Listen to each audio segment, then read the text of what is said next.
Hi, I'm Stephanie Toman, and as part of the Excel Skills Beyond the Basics, I'm doing a video today on pivot tables. As you can see, it's going to be covering creating a pivot table, editing it, doing things like sorting and stuff like that. People don't understand you can do lots of things with it, grouping and converting to a pivot chart. So it's introducing you to pivot tables, and hopefully you will then go on to explore to create your own pivot tables to represent what it is that you need to show. So hope you enjoy it. Are great for showing lots of information in different ways. Obviously, you can do it in charts as well. I like the charts myself, but pivot tables are really good too. So pivot table is found in the Insert tab and right in the top left-hand corner. Easily arrange and summarize complex data in a pivot table.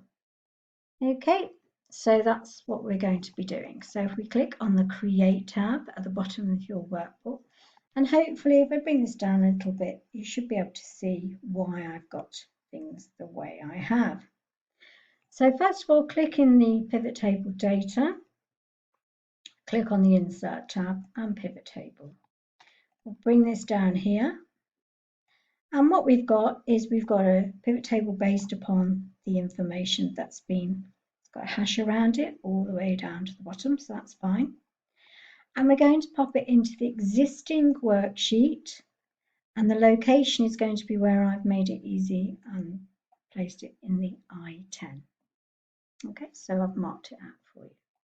So once we OK on this, we get this template for a pivot table and the pivot table fields in our survey ready to be dropped in to where they need to go. So I'm just going to bring this over slightly so you can see it. Notice how the pivot table disappeared. I click back on here, the fields will come back in. Okay, so the pivot table pane can disappear once you go off, back on, and it's there. So what we're going to do is going to follow this. We're going to drag the town to the row labels, and we don't need to tick these. We can just drag and drop. We're going to drag, this is it building now, the sex field to the column area. The town again to the values area, because we're going to do a count of the town. Now it's come on count, probably because I've done this before. So if we go to the value field settings, it can be changed to something else. So if the exam asks you, or in the real world you're doing your own, it asks you to do a particular function, then you would choose it here, but we're happy with count. And you can see that I just pop this out the way, you can see our pivot table is there. When I jump on there, it comes back on. So at the moment, we've got a survey with let's just bring that in and in there. We can see that we've got 2 females in Bristol and no males. So if you're asked to sometimes update the table with information, for example, if I just find a Bristol female and change that to a male with an M, when I've done that and enter, it doesn't change on here. I have to update or refresh the pivot table in order to do that. So if you right click, you get the option to refresh. You also have these tabs at the top. You've got an Analyze tab where you can find the refresh, and a Design tab as well. If you want a chart of your pivot table, you can click there and it will produce a chart. That's not necessary for the exam, just so you know. The field list is off, the field list is on. Okay, another way of getting there. So you've got everything you need in the exam to do that. So if we did refresh there, then that female becomes 1 and the male becomes 1. Okay, if we're going to do anything with regard to the rows, we can filter, because we've used it in the rows area here. So we could filter out particular towns and get the information for that. Okay, and then back on. If you work through here, you can see things like, I mean, you can have a look for yourself, but I've been messing around. And in this one, you can sort. So in our main one here, we can sort the data and the information of the grand total a particular way if we wanted to. And that would change it like that, or back to the other way. Okay, so you can just click in there and do a sort if you're asked to. So it's pretty straightforward. The next area that we're going to cover in the syllabus for pivot tables is grouping. So if we open up the grouping workbook,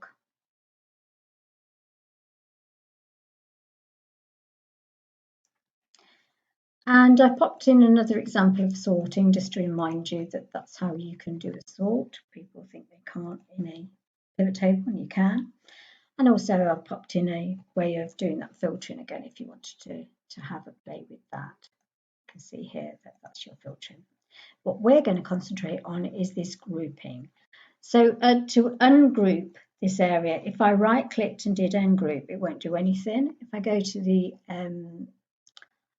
Analyze tab and ungroup, also won't do anything. But if I click on the group itself and right click and ungroup, they become ungrouped and back to just single data. If I wanted to follow the question or the instruction down here, let's say it's in a test question, it wants me to define a Tyneside group, including Newcastle. Let's click on Newcastle, Control key, South Shields, and Tynemouth. And it wants me to group all of those under a group name Tyneside. So right click and group. There's the group one there. So I just type in Tyneside and it overtypes. Click in, and there's my group. Okay, so you could do this on a number of things. You could put it into areas or regions. So that's manual grouping. And there's another one there if you want to play with it. What I'd like to do though before I finish this series is have a look at a diagnostic example of grouping. So the third one in the folder, we just open that up. So there's two areas in here I'd like to look at, the grouping and filter to hide selected items. So if you click in the dates and you click on group, so it's picked up all of the dates. If you can see down there, it's got 2006 all the way to 2008. And it's asking us to do it by quarters and years and take the months off. So if we OK, then it does it accordingly. Let's just undo that.